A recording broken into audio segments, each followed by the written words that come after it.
all your school rugby, all in one place. This is NextGenXV. Hello and welcome to the latest episode of the NextGen15 podcast. It's a special one. I'm joined by Tom Mitchell and Joe Byrnes to talk all things University Celestial Sevens, or Celestial Sevens, as we're going to call it. And Byrnesy is the tournament director, founder of the Celestial Sevens. Talk to me about your excitement about it. Well, should we talk about what it is? Well, let's talk should we talk about what it is first? It How frequently does that happen, by the way, Mitch, that me, lowly Joe Byrnes, gets asked the first question when you are an Olympic silver winning medal captain? I was actually about to put the mic down and storm out at that point, Angus, but we'll roll with it for now. Tell us about the Celestial Sevens, Byrnesy. So, the University Celestial Sevens, it's in its inaugural year at Richmond Rugby Club, Friday the 13th of June. And is the biggest and the best University Sevens tournament that has ever graced the country. There's going to be 55 teams from all the top universities from around the country. There's going to be 5 different competitions. There's going to be a touch competition as well. Men's, women's, mixed competitions. It's going to be a carnival, a celebration of university rugby. And we want all the next gen crew to be along for the ride, basically. I think we need to get as many people down as possible because it's going to be awesome. I mean, if we get daylight today, it's absolutely glorious outside, isn't it? I should say we're here at the amazing Richmond Athletic Ground, home of Richmond RFC. You've played here a couple of times, Mitch. How was that? I really want to wind the clock back early in the conversation. Yeah, I played out here on the hallowed turf back in my student days, which is obviously quite topical for the conversation. Yeah, I played against French students out there. And I had a bit of a shocker actually. Had a really bad game. Got dropped for the next one. Only got back in the team because someone got injured. So bad memories all of that. It was wonderful. It was nice to have the chance to play out here. Historic place, historic venue, historic room, you were telling us. Well, I mean, not to get into my nerdy side too early. But You told me to tee you up for this. But we are in the boardroom of one of the founder clubs of the RFU, Richmond RFC. 1861 they were founded, and they've been at this ground since 1889, which is a fair bit of history that people are going to be playing under. And we're going to be making more history on the 13th of June. Certainly are. Tell you what, he's got his briefing notes ready to go, hasn't he? It's all set. As subtle as a hammer, Byrnesy, with the message. I love it. Tell me that. So obviously, 13th of June, we've got universities from all around the country. As you say, men's, women's, touch. We've got everything going on. How many teams are we looking at roughly heading down? I mean, it looks like it's going to be absolutely massive. Yeah. So jokes aside from the hammer plugs. Yeah. Look. So we got 55 teams. And I guess if you include staff in that, we're going to be close to 1,000 players or people associated with the institutions. Is going to be split across 7 pitches, and really the whole goal of the Celestial Sevens is to put university rugby in the forefront of people's minds. It's the day before the Premiership final as well, so really the whole of the West London area is going to be hopping with anticipation for the Prem final to come, and sort of looking to jump on that bandwagon a little bit and make this the pre-Premiership final party. And I think it's really appropriate that we position it like that, because you can bet your bottom dollar that there's going to be someone playing for one of the teams in the final who has played Bucks rugby. And for those of you who don't know what Bucks is the governing body for student sport in the UK, and you'll have probably watched or heard Bucks Super Rugby, the great sides, Exeter, Loughborough, Hartpury, Bath, Durham, all those sides.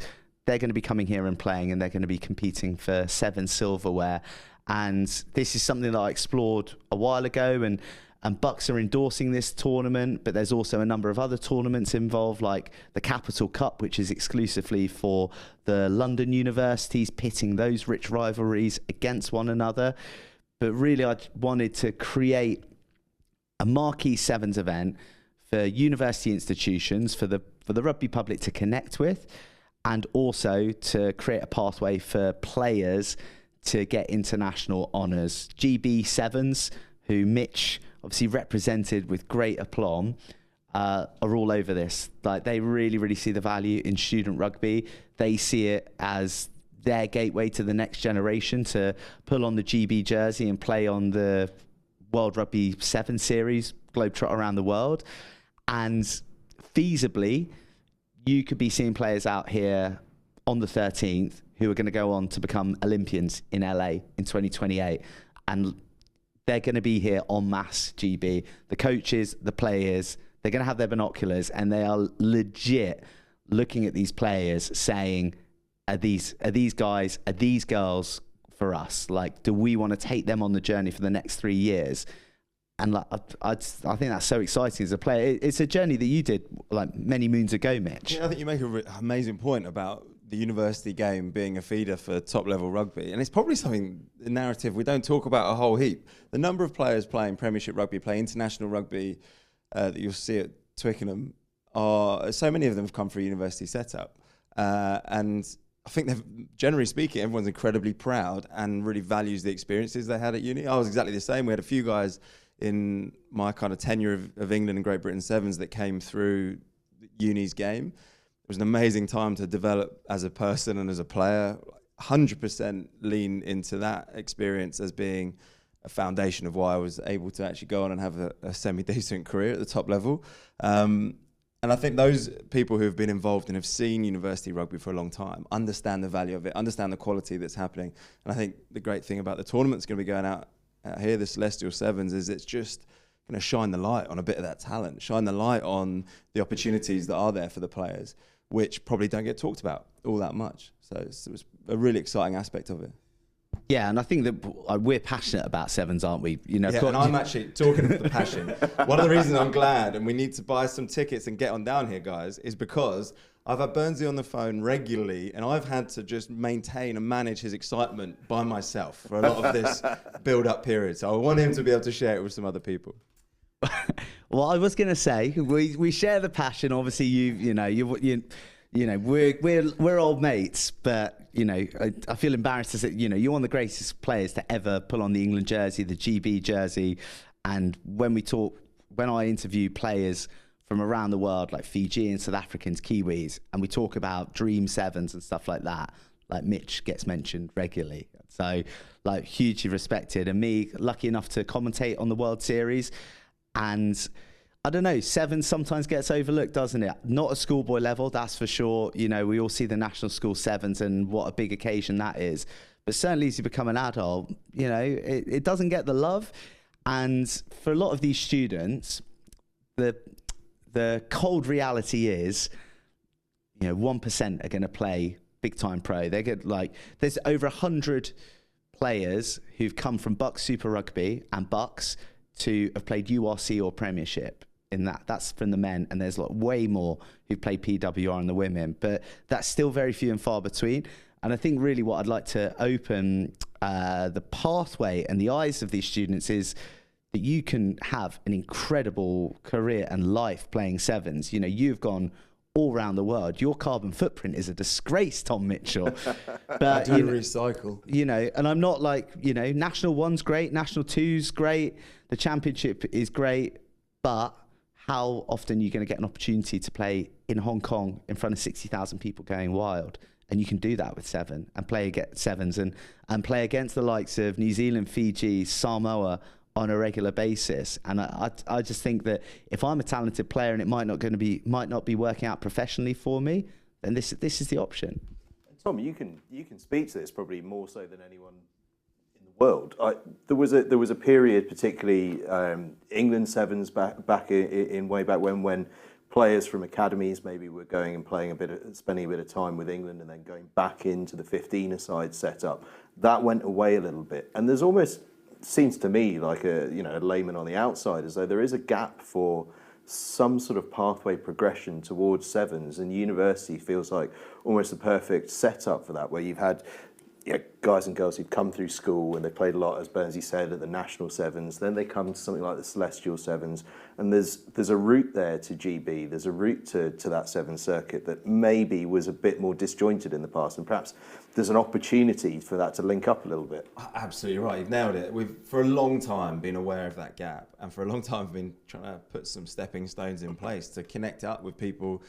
Players coming out of school who love Sevens, probably more so Sevens, and that is the game that maybe suits them, or they kind of like the lifestyle, which is a bit different. And the problem has always been historically that there's no clear direction from how they can get from their school Sevens, which is now a very serious operation in a lot of schools to then get to the top level. And universities, rugby has always kind of done that, but like in a very hidden, disguised way, and more by luck than judgment in a lot of senses. And there's never been a tournament that has put everyone in one place in the way that the Celestial Sevens will. And I think that is a very real, impactful moment whereby we're giving players the opportunity to be seen, to play on a stage where they're playing against people of a similar standard, incredibly high caliber and high quality games. And as a result, be visible to the people who make these decisions and scout for the top side. And that's what all you can ask for as a student player. It's really what you want. And we're seeing the sheets of it. There's seven players played GB7s that have come through the university system last year. And we'll get into that because there's a couple of special stories from that. But I'd like to dive in on the lifestyle a little bit more.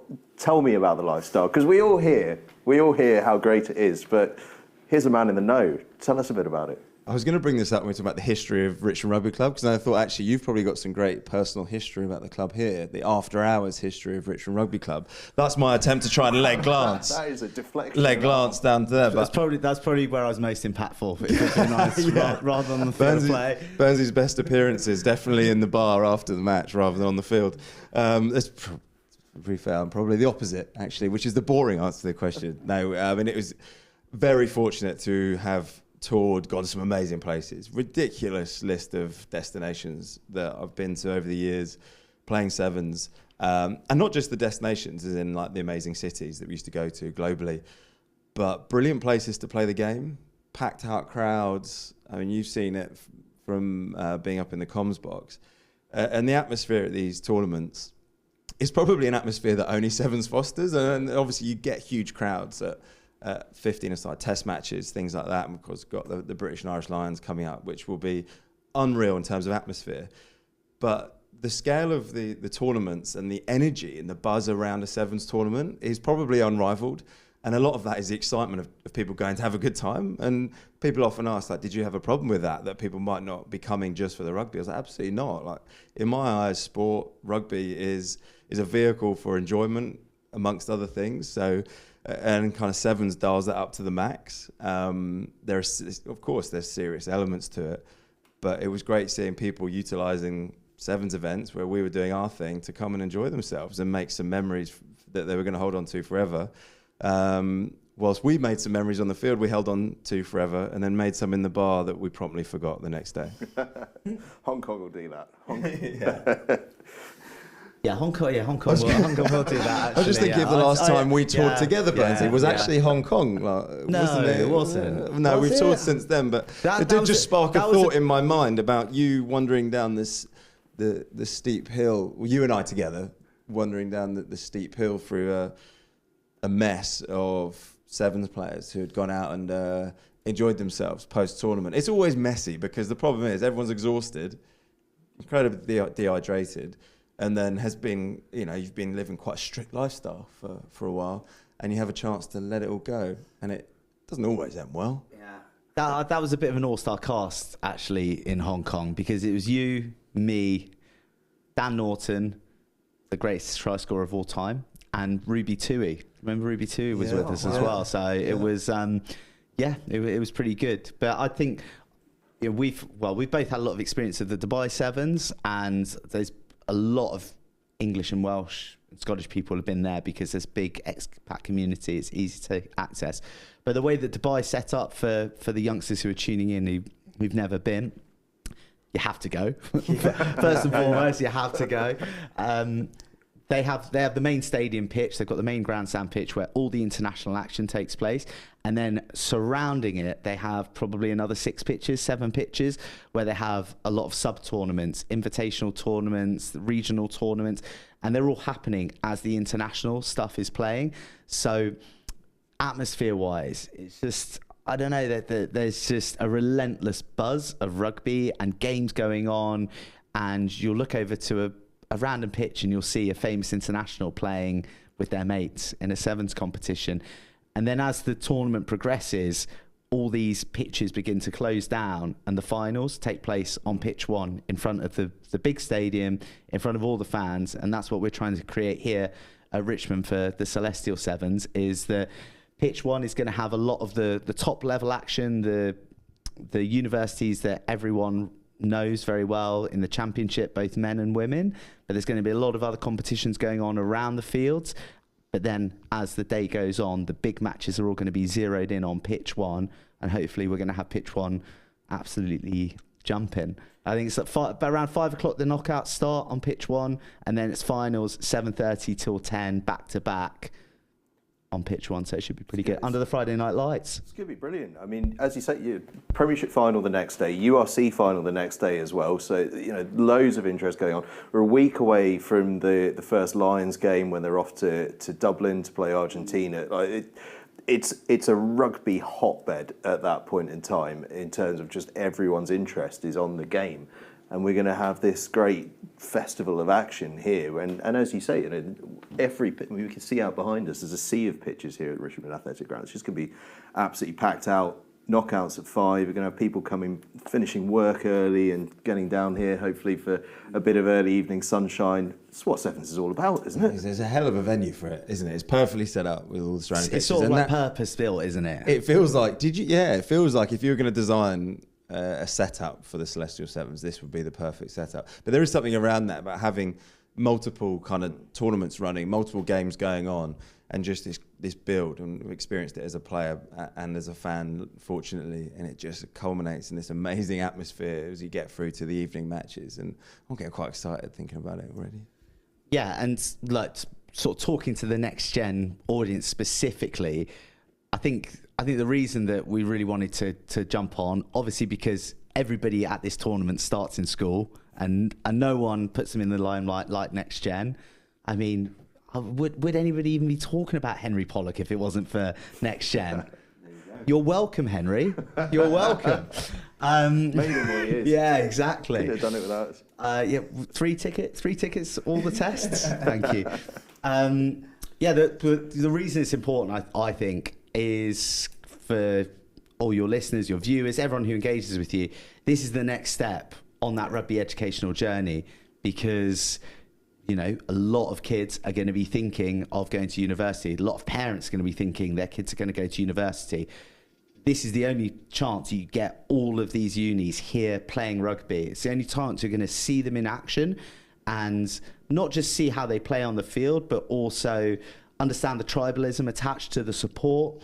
And all these directors of rugby here are super receptive to meeting young boys, young girls, parents, to chat about how their rugby future looks coming to university. And you don't have to be a first team superstar or someone who's played counties or England. They still have counties. Oh yeah, county system's still flying. You don't have to play rep. Like, you could be going because you're going to be a second team legend. You could be a fifth team legend.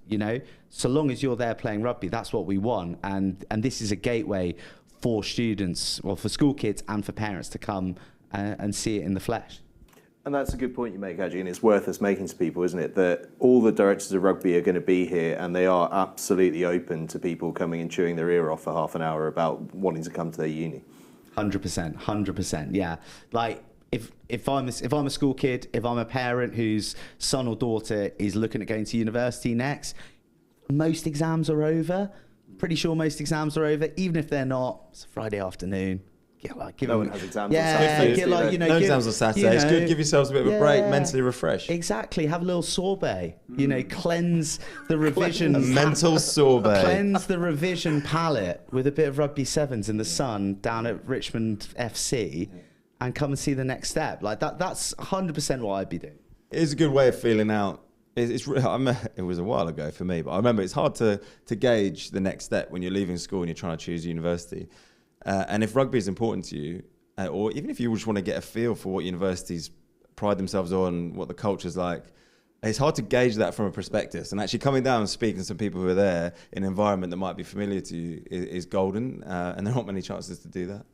No, it certainly aren't. It's really, really important. A lot of the time, certainly before the advent of Buck Super Rugby, people would turn up at university with no real clue as to what the system was. You kind of go, I think there's a trial happening, I might turn up, see what happens. It's much more formalised now, and people are aware of their options. This is such a great opportunity to go out and see them and work out not just what do they play like and what are the coaches like, but actually does who I am seem like it fits with who they are, and will I have a good time at wherever it might be, Exeter, Hartpury, wherever it could be. Is that the one for me? Like, this is a great opportunity just to go and see people in the flesh that you don't normally get.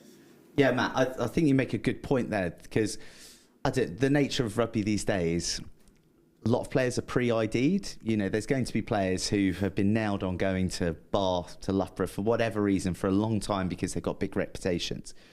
But there are players who arrive at universities with no rep on their CV, no international representation. I think of Will Muir, who is probably going to be at Twickenham. I hope he's going to be at Twickenham, playing on the wing for Bath in the Premiership final. Not because I'm a Bath fan, I'm just a big Will Muir fan. Go on the horse, and he won a Sevens World Cup silver with you in San Francisco, wasn't it? Yeah. He came but mostly we gave him the name the horse. That's like the lasting legacy of his England Sevens that journey. Needs to be and actually, home. Rich de Carpentier will give him the nod for this one because he bestowed it upon him in a random training session. And then Will turned around, we were like having a giggle because we thought it was quite funny. He turned around and goes, "Oh, that'll never stick." And then here we are. He's now got a corner of the rec named after him. Yeah, we need to get that trademarked. Get that all sealed up.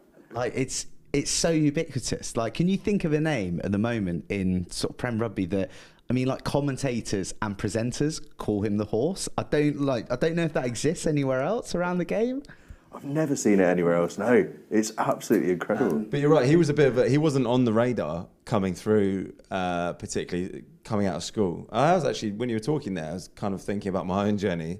I went to Bristol University, had an amazing time. Had never done any representative stuff. Played a bit of like county B team stuff, I think. And rocked up at uni and was fortunate that I fell into a good program at Bristol. But I had no idea before I stepped through the door. And I think there are so many players that as a result can fall through the net. And we're not, as you say, we're not just talking about capturing the next superstars or even the next Olympians, although they will be down here. But there's a whole pool of players out there that probably miss out on some amazing opportunities, not just to play the game, but to like meet like-minded people and have great experiences because they don't necessarily find the hole which they fit, you know? And I think there's a good point there that this is a chance for people to connect the dots. Yeah, definitely. Like, you can be discovered like you, like Horse, but like a club is only as strong as the spirit in its third team or its fourth or its fifth team. You know, a club is a whole massive ecosystem. And just to give you like the scale of some of these programs, I think Exeter have got 8 teams. I think they've got 400 plus members. So yes, there's the 23 who take to the field in the Bucks final to try and win the 15s. Yes, there's going to be the 13 in the squad here trying to win the Bucks 7s. But there are 350 plus other individuals who make the club what it is. So that's what I really want school kids, if they can catch a break, or if their teachers want to take them on a little trip, with a higher education trip, to come down here and see that life that's ahead of them. Because I'm with you, I had no idea what was going on when I went to I was just lucky I ended up at Exeter. I didn't go to any universities to look around. It was a bit of a throw darts at a UCAS form, and it sort of came out well. But that's the way it was. You know, the world has got more sophisticated, but actually there is still that element of, well, actually going and meeting people and finding out is what it's all about. And I think you're absolutely right. We need to get loads of schools coming down. I mean, also we want to pack these stands out. Let's get, you know, teams of school kids coming down. And the rest of those rugby clubs, like the university clubs, like even if you're not taking part, what an evening out it's going to be. What a day out. So yeah, massive. Pack them out. Yeah. It's a £5 a ticket for school kids and teachers. £5. Absolutely brilliant. That is a bargain. Yeah. That's good, isn't it? Yeah. You should have run first match is 11 a.m. Last final finishes at 10. Yeah. So, come on, Bristol Uni, how many hours is that? No, I did English and philosophy, mate. Numbers not my strong point. 11 hours of top level, high octane sevens for £5. And general admission's 15, but for the next gen listeners, Angus, you can have a £5 off with an exclusive code, NextGen15. How about that? That's all in the description. That's for the mums and dads out there. Absolutely, Brit. Do you know what? At that price, I might buy a ticket myself. Bernsey, I don't have to buy a ticket, do I? You don't. I'll let you slide. Listen, we sort of skirted around this earlier, but I'd like to talk about Ryan Apps, because he is one that's come through the university system, gone on to GB. It's a sensational story, isn't it, Tom? Brilliant. And it's funny because for a while it had felt like he was on the fringes and he was exhibiting this amazing skill. And we saw him playing at Loughborough and we thought, wow, he's a quality player. But the turning point for him, and we all need that. Anyone who's in the professional game will tell you there's probably a moment or a couple of moments that they'll look back on and think, well, that was what made the difference for me.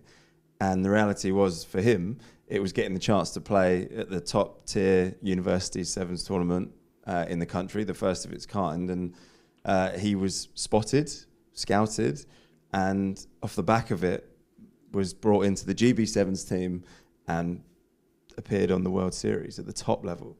It's the dream. It's kind of the dream it's the dream you're selling, but it's the dream that has been lived out. And Ryan is a great example of that. And I spoke to him recently, and off the back of his first year at the top level, and he said he's more hungry for it than ever. Which is amazing, because I remember seeing him playing last year and I thought, wow, he's hungry for it. And yet he's gone on to sort of bigger and better things. It's given him more fuel in the fire. Brilliant for him. Brilliant. And we always make a massive point here at NextGen15 about how the sort of steps from school first team to playing Premiership rugby to being Henry Pollock and going on a Lions tour, they seem massive, but actually they're so small. It's so close. You know, I know Pollock's a crazy example, but it's only 4 years ago that he was playing at Rosslyn Park Sevens. That's madness to make that leap. But actually, if we look at it the other way and we start looking at what we've got here with the Celestial Sevens here at Richmond, you're going to see guys who, they might think I'm a long way away from playing for GB Sevens, but you only have to look at someone like Ryan Apps and realise, do you know what? A good 6 hours out here, and I could be on the plane to Hong Kong before you know it. Yeah. It's amazing. Yeah. From student to international in one competition. There we go. There you go. But look, Ryan Apps, he played a bit of Buck Super Rugby at Loughborough, but he wasn't nailed on starter, played a lot of second team. So second team 15s player, but sevens is undoubtedly his sport.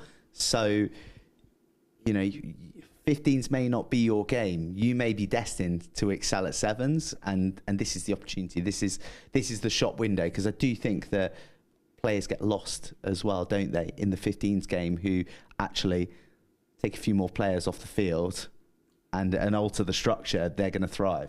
Yeah, because they obviously the two sports complement one another. Sevens and 15s are not a million miles away from each other. But the reality is that for some athletes, some players, the way people's minds work in the game, they'll be more suited to one than the other.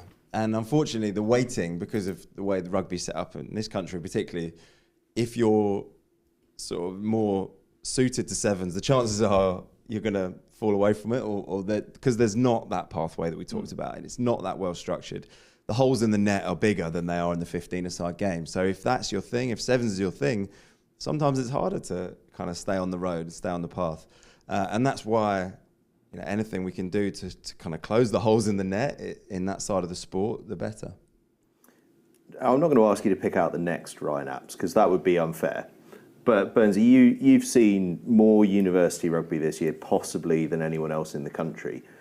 Are there any players coming down that you're looking at and going, I cannot wait to see them out on the field? I mean, because you have just seen so much rugby over the course of over the course of your life, but over the course of this season, you've seen every runner and rider out there. Yeah, yes. Am I going to pick him out? I mean, yeah. There are some thrilling players who are at these universities, and they would go very, very nicely in the GB jersey, in my opinion. Who am I going to pick at? We should point out that Byrnesy is not an official selector. Just to reassure everyone, but the official selectors will be there on the night. Yeah, I mean, Josh Carrington at Cardiff Met. I don't know if you've seen him. Head guard, plays full-back wing. I mean, the guy's electric. You know when you're watching and there are 46 outstanding athletes and players on a field, and their wingers and the back three are all electric. But there's a guy out there who makes those electric guys look slow, and you just can't quite get your head around the physics of how he's moving that fast and making them look that slow. I think Josh Carrington's one of those, like really tall and rangy. He's just got a nose for the paint as well. Pretty exciting. There's kid Golden Clark. Great name as well. That's a name for the commentators. That's lovely if you're in the comms box. At Exeter, we do like it at Exeter as well. Boris Ames at Durham, and you have a few people in the comments being like, "Oh, he left me out." You're really opening yourself up for a bit of flack, I sort of feel which is good. I'm glad you put Byrnesy in the firing line. We actually want that in the comment section, don't we? We want to know who to be looking out for. We want people saying, "Hey, come watch me at 4:10 against Cardiff Met because I'm going to tear it up." We want all that. Should we do a little current Bucks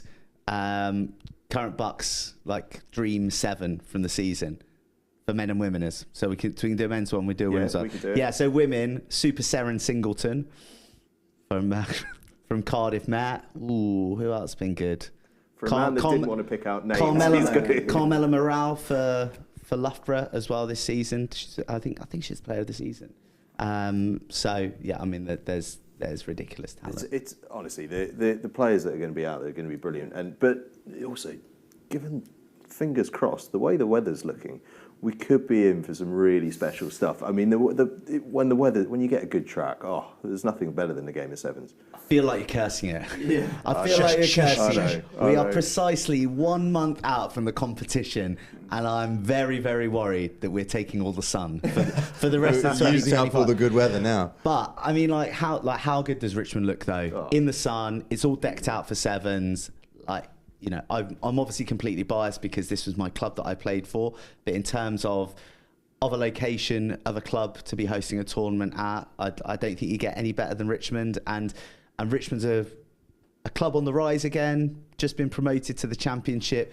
And a big part of that is, in my opinion, the core of university players that we've had playing at the club. We've had a lot of Bucks players join over the last couple of seasons, and they've really been the beating heart of the club's successful promotion season. Well, it's a club that's pretty, as you say, deeply associated with university rugby because it's a not uncommon path for people to graduate from university, come down to London, look for a place to play rugby. And if you're looking to play rugby in London, Richmond's going to be pretty close to the top of your list, if not top of places to go. And you'll know better than me, but there's five men's teams, a couple of women's teams. Is that because I played so far down the? In my research, I found some teams that I didn't know existed, but there was Jay Byrnes listed on the bench. Most Cat 14 player in the history of Richmond Rugby Club. Is that a true stat? It's not true. I don't know. It might be true. Who knows? I could believe it. I was in the twilight of an already mediocre career, and I was nurturing the next generation. It's always been in your blood, hasn't it? It's just trying to get the best out of everyone selfless. else. Just sprinkle the stardust around. Selfless. Just selfless, absolutely. Well, actually, since we're on you, talk to me about the name of this tournament, the Celestial Sevens, University Celestial Sevens. You've been wanting to ask that for a while, haven't you? It's been on my mind for weeks. Tell me about it. The Celestial Sevens. So, celestial meaning heavenly, divine, of the heavens, and for me, sevens is the purest, the most heavenly form of the game. And with the GB element in there, that you can shoot for the stars, it's a bit of fun, and it also emanates from when I started a podcast out of my bedroom with Mitch and Chippy, Richard Carpentier, another England Sevens international, way back in the day. called Seventh Heaven, which was your celestial one-stop pod for all things rugby sevens. And we did it, for 3 years? We had some of the biggest guests ever. We had Augustine Pichot when he was running for the World Rugby elections. We had Brian Habana. We had Apollo, the Gladiator, before he became Apollo the Gladiator, when he was out playing NFL. When he was just playing the NFL, at that point. Do you know who? Career number 3. I'll tell you whose media career we launched. Alona Mar. We had Alona. Alona was on. We had Low on. Yeah. Low. Yeah, we did call her Low. I don't know if we can do that anymore. Yeah. She's really, really famous. We had Alona Mar with Meg Jones as well. She was our first. Was she our first guest? She may well have been. So we had to get really good guests because we were so awful. So we had to get good guests on to make up for it. Yeah. So we did that for 3 years, and I owe Mitch a lot, because I think from that podcast it gave me a lot of credibility to then be selected to commentate on the World Rugby 7 series. And it all came out of the bedroom. And the celestial vibe, the heavenly sevens, sort of the ascent to greatness, that sort of stuck with me all the way through. And why not? The University Celestial Sevens. It's a good name with a good story behind it, and several active Twitter accounts still, I believe. So go out and check the back catalogue if you're so minded. But no, it's a fantastic name, I think, and I think that's a really good story for it as well. People are gonna remember it, and that's the aim, isn't it? It's to create a tournament, to create an experience that people remember for playing in and remember for life of being here, but also remember going forward to come again and to keep turning up, to keep playing, to keep sitting in the stands, to keep watching on the live stream, because we want this to stick in people's minds as much as possible, because, as we say, University Sevens is a growing force and it's here to stay. Yeah, we got an all-star commentary team as well. We've got Mitch on the mic. We've got Rupert Cox, who commentated the Men's Rugby World Cup final in France between New Zealand and South Africa. We got Dave Rogers, D-Rog, who is the other voice of Bucks Rugby. And we've got Emma Uren, who is the current GB Women's Sevens captain, and another Olympian. So, and we got plenty of other people that we're going to be throwing onto the stream. So tune into that. But we'd rather have you here because we want it as vivacious as possible. Friday night, get the place jumping, really build an atmosphere, and as we alluded to, Sevens is about fun. There's loads of good opportunity for everyone out here. There's lots of serious stuff. But it's about the vibes. We've probably missed that, being that number one on your priority list was create a vibey event, wasn't it? I think when this was in the conception way back when, and I think we talked about a couple of allowing promoting people onto a pathway if they want to pursue their careers, or coming down and meeting the universities, which are all totally valid. It's also going to be a good laugh. Let's not forget that. I've got 2 young kids. I've had to create an event which legitimizes me being down at my rugby club the whole time and staying out late. And for me, the Celestial Sevens ticks all the boxes. So if anyone else needs that excuse, buy some tickets. So we've given you loads of serious reasons why you need to be here. So please feel free to use them. Just take which one works for your current scenario. Right, you're going to be up in the commentary box. One man who's not is sitting right next to you. We're going to have to find a way to get a microphone in front of him at some point across the day, though, aren't we? Well, will there be space in the day for him and all of his excitement on the day? Yeah, no, he's probably safer him out and about on the pitch doing the director duties. It means we can run right in the commentary box as well, which is fun. That's true. No rules. No rules. Not those. It does have that no rules sort of feel to it, doesn't it?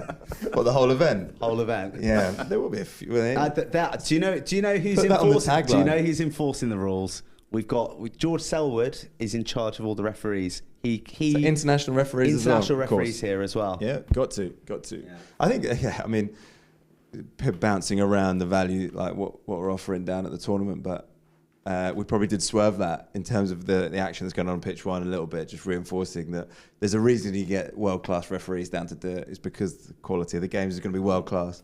And to have that kind of quality means that takes care of itself in terms of the entertainment, which just adds to the ability to enjoy yourself. Like, we've all been to sporting events where if what's on the field is a bit lackluster, that feeds onto the social side as well. Whereas if you can tick both boxes which Byrnes is all about, like ticking one more than the other, as we've just discovered. But he's worked hard behind the scenes. What he hasn't said is to put the quality I've worked together. so hard to be a serious individual throughout the entirety of this. It's been the hardest thing, isn't it? How to pretend to be serious. The mask is slipping so badly now. It'll slip most on the 13th of June when finally the mask comes off and he's just out there at the back in the beer tent somewhere.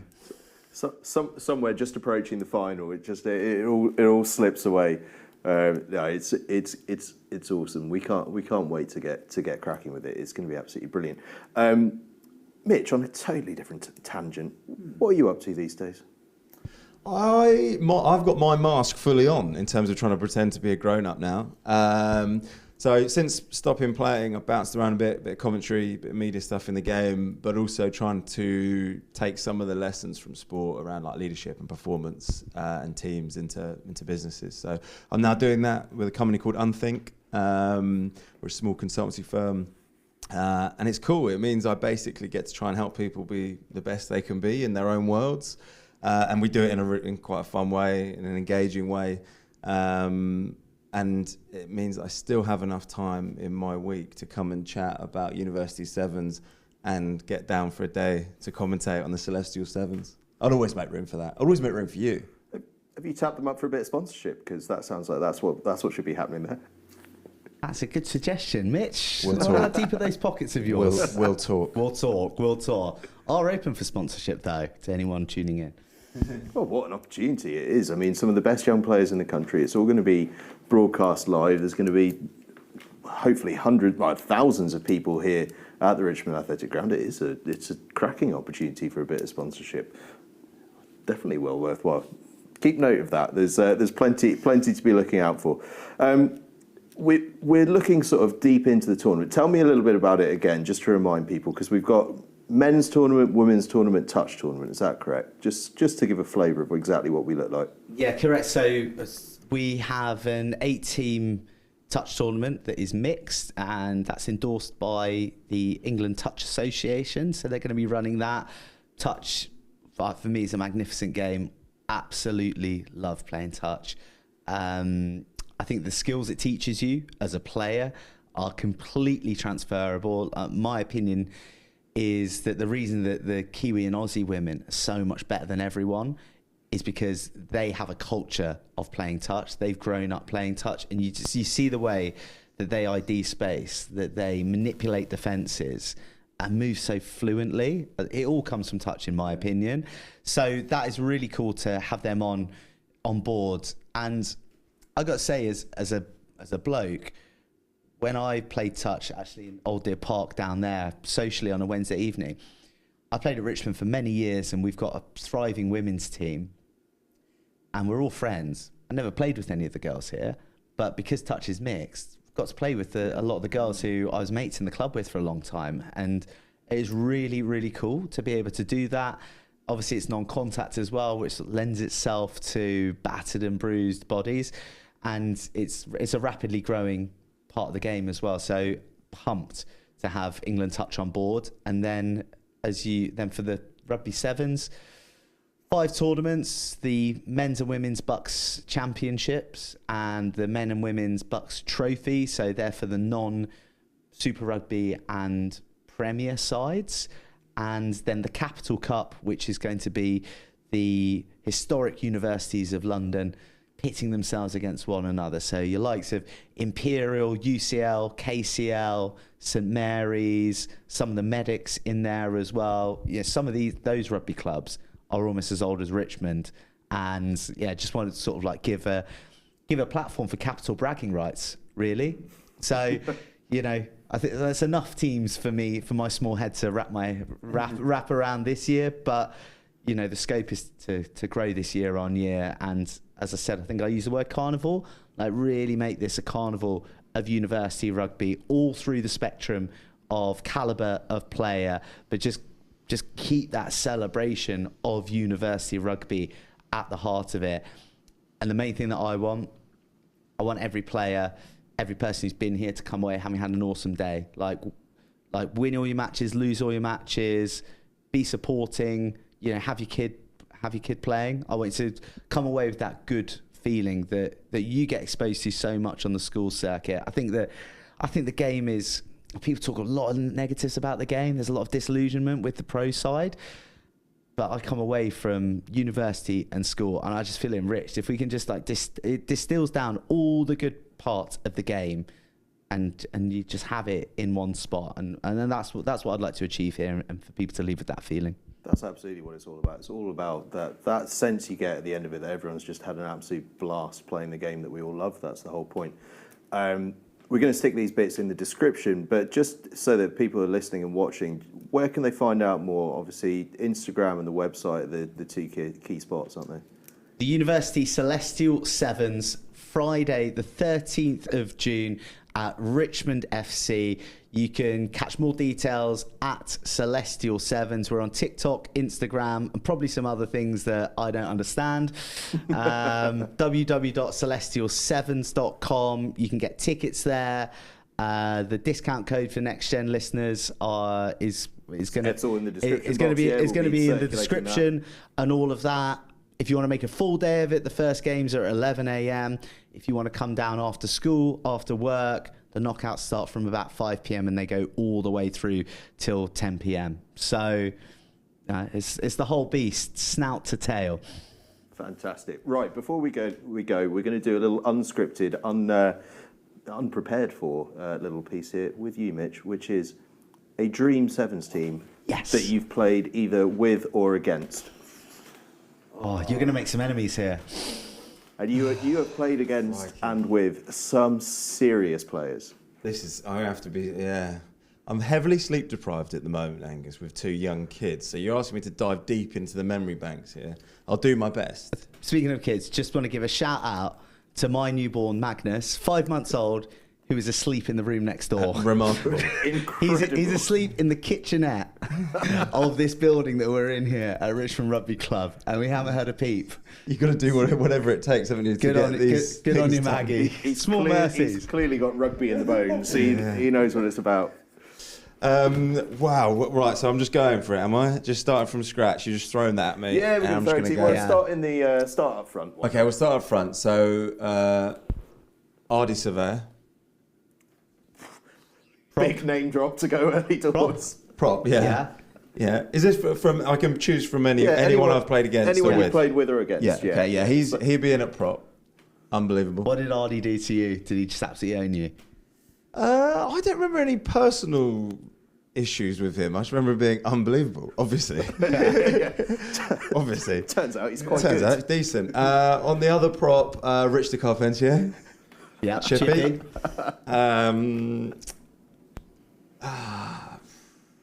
Not often in the same sentence, actually. Yeah, there's a first time for everything, isn't there? So you don't have a big edge forward, like an edge winger. No disrespect to Chippy's gas. Are you picking Ardy on the wing then? Chippy would be my edge man. This is really hard, isn't it? You've played against some good players. I was just thinking, Will Muir's probably in there somewhere. Just because he's come up already. The conversation. Because he's uni. Is he Quacker Smith? I mean, he's Quacker Smith at hooker. Quacker Smith would be my hooker probably. What an athlete! Although I actually had this weird moment. Let's just make this about me for a minute.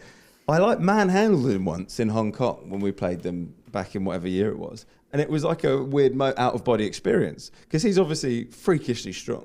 And there was a moment in which I sort of tackled him by lifting him off the ground and carrying him into touch. I'm going to dig out the footage so we can put it in this because you won't believe me. And I can see both your faces like, you've made that up, mate. Honestly, it was weird. It was a weird moment. He is a freak though, isn't he? Because I remember watching him because he played sevens for such a long time, and I think the perception was, particularly being South African, that he'd be too small to make it in 15s. But he's a 50 cap. I think that's why I rate it as well. That's why I've thrown him in because I love people who defy that odds. He's a 50. Yeah, he's like a 50 cap Springbok now. Like multiple World Cups. Yeah, unbelievable. Definitely didn't see that coming. Do you remember he played that game for the Barbarians That was his first transition game. Will Greenwood was the coach, I think, and they were at Twickenham. It's a while ago now. It must be 7-8 years ago. But that was the sort of, this guy can play 15. Yeah, I know. That's a good call. I forgot about that. Yeah. So Hwaka Smith. Okay, so we've got Ardy, Hwaka, and then who's the other one? Chippy. Chippy, of course. Yeah, good combo. There's got to be some of those gold medal winning Fijians that. Well, Jerry Tuai is going to be in at 9. Yeah. The king. Did you ever play against Serevi? I never played against Serevi. Did you play against William Ryder? No, before my time. Not that old. Angus, thank you. Yeah, probably Jerry Tuai. Honestly, I actually think he was the best Fijian Sevens player. Pause. He honestly would be up there in the same sentence as Serevi, yeah. For me, I mean, it's difficult because you're not like Tuai won 2 gold medals and a silver, and then you just, how do you argue with that? You'll do wonders for this podcast if you say he's the best. Jerry Tuai is the best Sevens player I've ever seen. Fantastic. I think the conversation with him v Serevi, I think Serevi had a bigger cultural impact, right? Like he did. If you're going to make me unpack it, I've done the one-liner for the social. Now I'll unpack it. So Serevi's the Jonah Lomu of Sevens, right? Yeah. Because he's the guy who you think Sevens and you think of Serevi just strolling all in one hand. Iconic, like genuine icon of the game. Put the game on the map for a lot of people. Everyone knows the name. So. Yeah. I will backtrack a little bit. That you can probably never compete with what he did for the sport. But in terms of pure gameplay and the ability to influence a game, Jerry used to do it time and time again and succeed at the top level. What story as well. That's the other thing. Like, if you take that into account, brilliant achievements. This is always an impossible task. Put yourself at 10. Yeah, obviously I picked myself. I thought that would go without saying. I won't put myself in this team. I'll coach. Cecil Africa, probably be my 10. I just thought he was just brilliant at what he did. Just the way his toughness as well. I'm always thinking about the attack side of the game, but you've got to be so tough defensively, be able to do it all across the park in terms of tackling, rucking as well. And Cecil was always, and he's a good guy as well, good team man. Who am I putting outside him? Did Sonny Bill ever step into the Sevens arena? He did. He's not making my team. Unfortunately, he's not making my team. That's fair. Good, decent player. Right. Yeah, he would go. Yeah, decent. He would be question marking at prop. He'd probably be on the bench, maybe at prop. He didn't do enough when he played. No. Like Sevens. Yeah, I'll let you for clarity. No, he was, but he was part of that when the sport first went Olympic. There was a much bigger influx of 15s players that got brought in. So you had Quade Cooper, Sonny Bill. Brian Habana. Did Michael Hooper come across? He only came across in the last cycle. Yeah. Do you know what? Paris. Do you know what was interesting with Hoops? Should we call him? I'll call him Hoops. Yeah. Never met him, but call him Hoops. Yeah, I met him a couple of times. That you think about how dynamic and what his engine's like when he played 15s, and you think not many 7s faster or get through as much work in 15s. When he came to 7s, obviously in the latter stage of his career, there's times you thought, I looked at him, I was like, wow, he's massive, compared to some of the other players, and also got skinned a couple of times too. It's remarkable that switch over, the difference in athlete. Yeah, he's just throwing up other names because that was the Cheslin Colby era as well, and it's hard to leave him out because he's a tough man. He was useful on a Sevens park. Would he get in at centre? I was with Marcus Watson at the weekend, and on his day, he's better than anyone I've ever seen play the game. Charles Piatau back in the day. I've got one for you. I've got one for you. Virami Vakatawa. Yeah, it's hard to leave him out. Can we just abort this now? Abort mission. Perry Baker, he's probably going to be in there. He'd probably make my starting 7 all time. Yeah. Specifically put him on the wing so I don't have to choose Dan Norton because I refuse to. Even mentioning his name's hard work. Is that good enough? Yeah, you haven't picked centre yet. I sort of have. I've picked a few options. We're going to have to land on one, I think. It's tough, yeah. There's probably someone missing out as well, like great players. This is the problem with this. There's got it, yeah. Like Gillies Kakau's another one. Like good friends with Shrey now after doing some work recently. Shrey Kakau's been tearing up for Blackburn Sevens for a long time, but Gillies was amazing back in the day under Gordon Titchens. I'm a boy mission. For the sake of the podcast. Someone's playing in the centres. We're gonna go with I'll Colby. put Chesney in there. Yeah, we'll put him in. I mean, class. if you need a score out of nowhere, he's gonna conjure one. And just like fear factor as well. You haven't picked any Argentinians. I've sort of gone, well, yeah. Oh, you make a good point. Roddy Iskro. Oh, Roddy Iskro. He looks glorious. Playing down the road. The second best team on the A316. Yeah. He's loving life here in London, by the way. And the Argentinian, and he was telling me the other day that his English is really, he was like nervous about his English, but he's nailing it now. He's been over here, like a season? He's crushing it, not only on the pitch, but fitting right in. No, so you keep suggesting other players now, so we'll be here all night. So we'll wrap up. I think the long and the short of it is you've played with and against some pretty handy players. I know, I realise how lucky I've been. Like, it's so cool to kind of rub shoulders with some of these amazing players, and it's nice to think about.